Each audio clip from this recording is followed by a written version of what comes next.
breathing is good. And your car wants to do it too. And so today we are going to replace the factory air intake system on this 2021 GT Challenger. It's a V6 engine. We're going to replace it with a K&N 63 series performance air intake system. One of the first things you want to do is disconnect the negative terminal from the battery. That's what K&N recommends. Now, a lot of people on Challenger Talk and places like that say you really don't have to do that, so I'm going to leave that up to you. That's a matter of personal choice there. I really like the look of the polished tubes that come out from the air filter, but I got to talking to somebody in the car business, and they said you really want plastic. And the reason you want plastic, think about it, the whole idea behind this cold air intake system is cold air. And so if we're going to replace this factory system here, and you put a metal tube on there and it's running right by the engine, what's going to happen to it? The tube's going to heat up and your air is not going to be as cold. But if you go with the plastic, you're actually going to get better performance than you would with the good looking polished tube. Yeah, I would like to have the polished tube, but I want the performance more, so we're going to go with this one. After that, of course, you're going to want to take off the engine cover. I've already got it off. Start taking this thing apart here. Next up, we're going to disconnect the air inlet temperature sensor, which is right here on the throttle body. You're going to do that by rotating it counterclockwise. And be careful here, because there's a little grommet in there you don't want to mess up.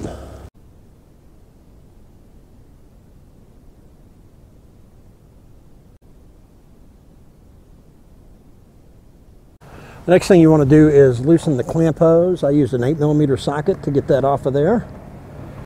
Next, we're going to take our 8mm socket and take that off right there. Now we'll just take the factory air setup and set it aside. And what do we got going on here? You've got a factory grommet there you're going to have to pull out from like so. And then it'll come free. We're going to set this off to the side. Hold on to this though, because if you ever want to return it to stock, obviously you're going to need this. So now you can see your coil packs. You got the throttle body exposed there. I actually have another throttle body on the way. That's about 74mm. I've got a ported and polished 80mm one coming from Modern Muscle Extreme. That's going to be a heck of an upgrade, and it's going to get even more air to the engine and improve the horsepower on it. So now it's time to start assembling our new kit. So next, on to the heat shield.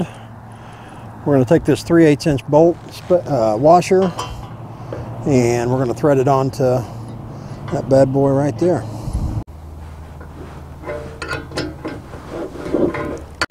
And then that's what that should look like.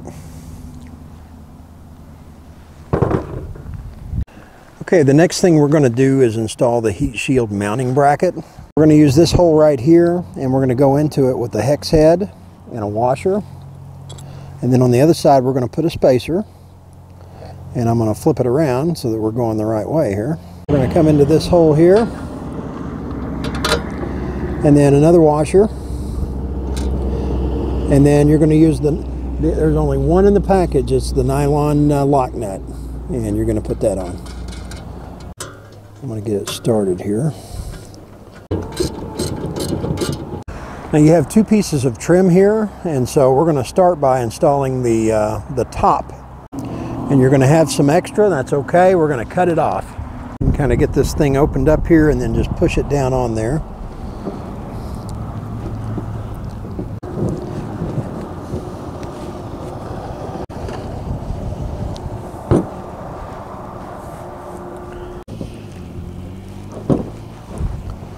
There we go. When you get to the end here, you're going to have a little bit extra. It's okay, just cut it off. And then next we'll do the same thing for the bottom here.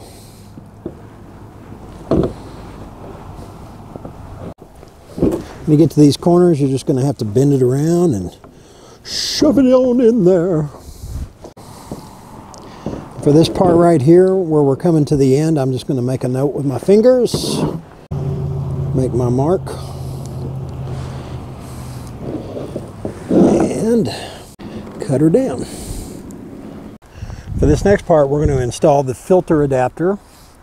You got two metal receivers there. It's going to go in like so. We're going to line those up like that and screw it in there. So if you're following along with me, one of the things you may notice if you're not watching the video is they throw everything into one bag and it's up to you to figure it out. So for this one, you're going to use these little button head ones. Got the Allen key there and a split lock washer on both of those. So now we'll get them started finger tight, and then I'll get my Allen driver.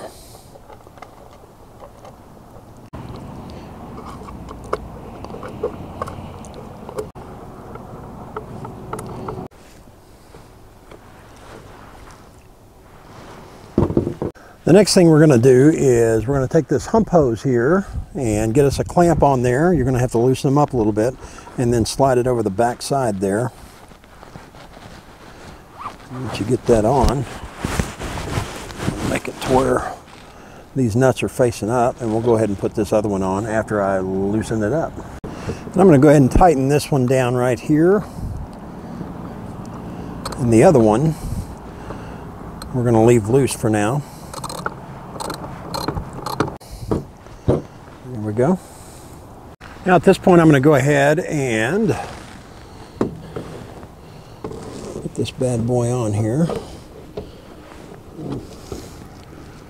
Get it on in here. And the bolt that we took off earlier, I'm going to use it to secure our airbox.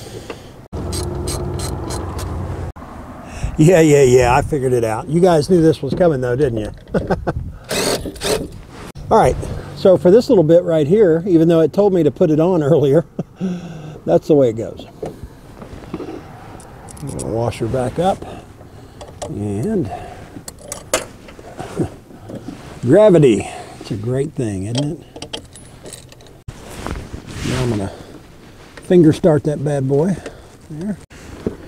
Boy, that microphone of mine, well, not so much a microphone, the batteries kept dying. All right, the next thing we're going to do here is we're going to take the silicone sleeve. One side is bigger than the other, and we're going to slide a hose clamp over it, put it onto the throttle body, get that secured with the drill there. And then we're going to take the black rubber grommet they provide. We're going to put that into the air intake tube. That's where our air temperature sensor is going to screw back into. You may have to work it in there and get it in there with a screwdriver. But there is the air temperature sensor. The next thing we need to do there is actually take that green grommet off, because we don't want that interfering with the grommet we just put on the air intake tube. And I used a little pick there to kind of work it off very gently. If I ever want to go back to stock, I'm keeping that grommet so that we can do that. And the next thing we're going to do here is we're going to take this 90-degree fitting here and thread it in. The next thing I'm going to do is I'm going to go ahead and install this bracket right here on the intake plenum grommet that gave us fits earlier when we were getting the other deal off of there, because we're going to screw that into this and keep her where she belongs here in just a minute. Boy, I got some cheap batteries or something. The next thing we're going to do is, yeah, I'm dubbing again. We're going to put the hose clamp over that silicone hose that's on the throttle body, the second one, and we're going to actually slide the plastic intake tubing over the hump hose that's on the air box. And I like to come in at a 90-degree angle like this. That way I can get it all situated and shoved in there, and then I'm just going to rotate it down onto that silicone hose. And you may need to put a flathead screwdriver into the silicone hose and kind of work it around the intake, but eventually you will get that thing slid over it, and then you can slide that clamp up and clamp her down.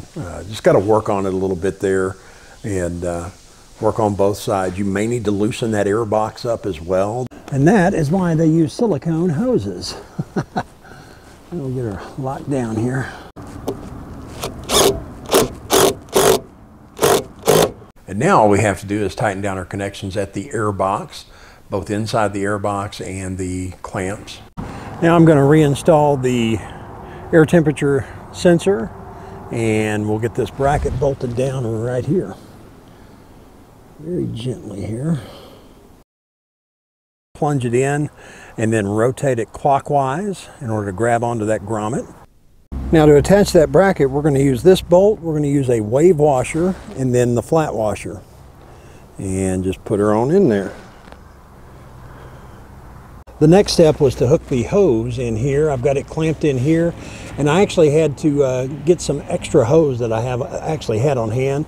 The V6 engines on these new ones, the intake is not down here anymore.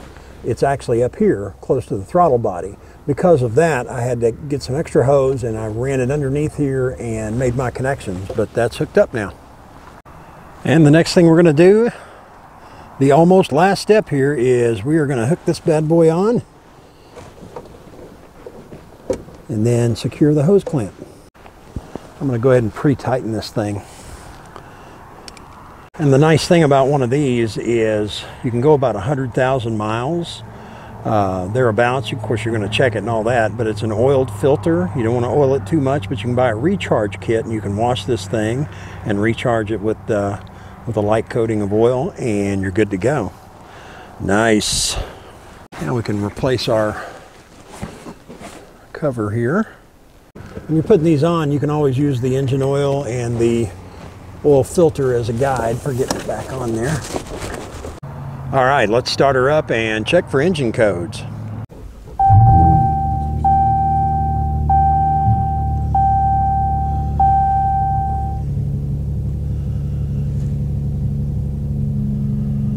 No codes. Wow. That sounds a little deeper from inside. Let's go out here and listen to it.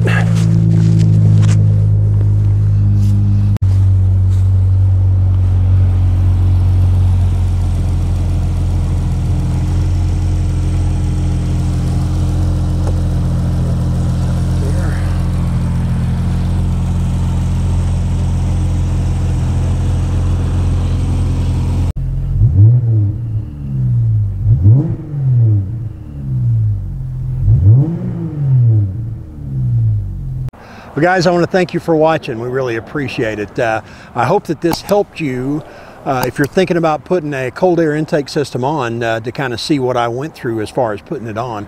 If it did help you, maybe you'll think about sharing it on your social media. YouTube's algorithm is kind of finicky, and they like to see people sharing, commenting, hitting the thumbs up and all that stuff, and we appreciate it. Guys, have a great day, and we will see you next time.